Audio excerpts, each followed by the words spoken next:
2001 চনত ৰিলিজ হোৱা গদৰ কেৱল ছানী দেওলৰ কেৰিয়াৰৰে ডাঙৰ ফিল্ম নহয়, আনকি হিন্দী চিনেমাৰ সৰ্বকালৰ শ্ৰেষ্ঠ চিনেমাসমূহৰ ভিতৰত এখন।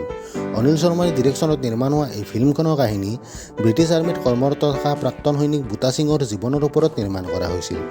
অৱশ্যে গদৰখন যিহেতু কমাৰ্চিয়েল ফিল্ম, সেইকাৰণে কাহিনীটোত কিছু সাল সলনি কৰা হৈছিল। কোৱা হৈছে এই ফিল্মখন প্ৰথমে গোবিন্দ আৰু কাজলক অফাৰ কৰা হৈছিল, কিন্তু দুয়োৱে এই ফিল্মখন নাকচ কৰিছিল।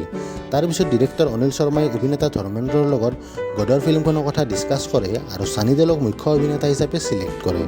পিছত এক ইণ্টাৰভিউত অনিল শৰ্মাই এই কথা নাকচ কৰিছিল যে গোবিন্দক তেওঁ কেতিয়াও এই ফিল্মখনৰ অফাৰ দিয়াই নাছিল। ফিল্মখনৰ স্ক্ৰিপ্ট লিখাৰ সময়ৰ পৰাই তেওঁৰ ধ্যান ছানী দেওলৰ ওপৰতহে আছিল। 2001 চনত ৰিলিজ হোৱাৰ পিছত গদৰে কেইবাটাও ৰেকৰ্ড কৰিছিল। 90ৰ দশকত ৰিলিজ হোৱা হাম আপকে হে কৌন আৰু বাহুবলী 2ৰ পিছতে আটাইতকৈ বেছি টিকেট বিক্ৰীৰ ৰেকৰ্ড গদৰৰ নামতে আছে।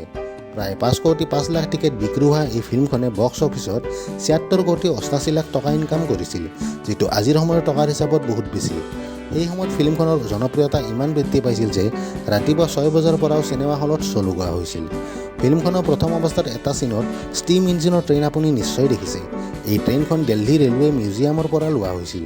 যিহেতু এইখন এখন পিৰিয়ডিক ফিল্ম আছিল, গতিকে অমৃতসৰৰ এই ষ্টেচনটো 1940 চনৰ দৰে সজাই তোলা হৈছিল।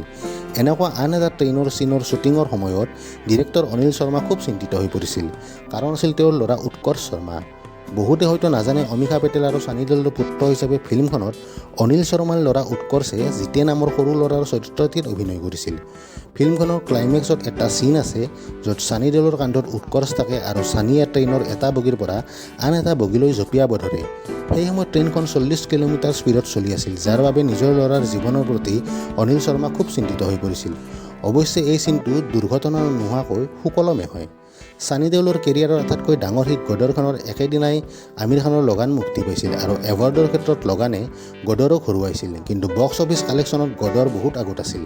এতিয়া আগন্তুক দিনত গদৰ 2 ফিল্মখনৰ জৰিয়তে ছানী দেওলৰ ডুবি যোৱা কেৰিয়াৰৰ পুনৰ উত্থান হ'ব বুলি আশা কৰা হৈছে। ফ্ৰেণ্ডছ, গদৰৰ বিষয়ে এই ভিডিঅ'টো ভাল পালে লাইক কৰিব। আকৌ লগ পাম আন এটি ভিডিঅ'ত।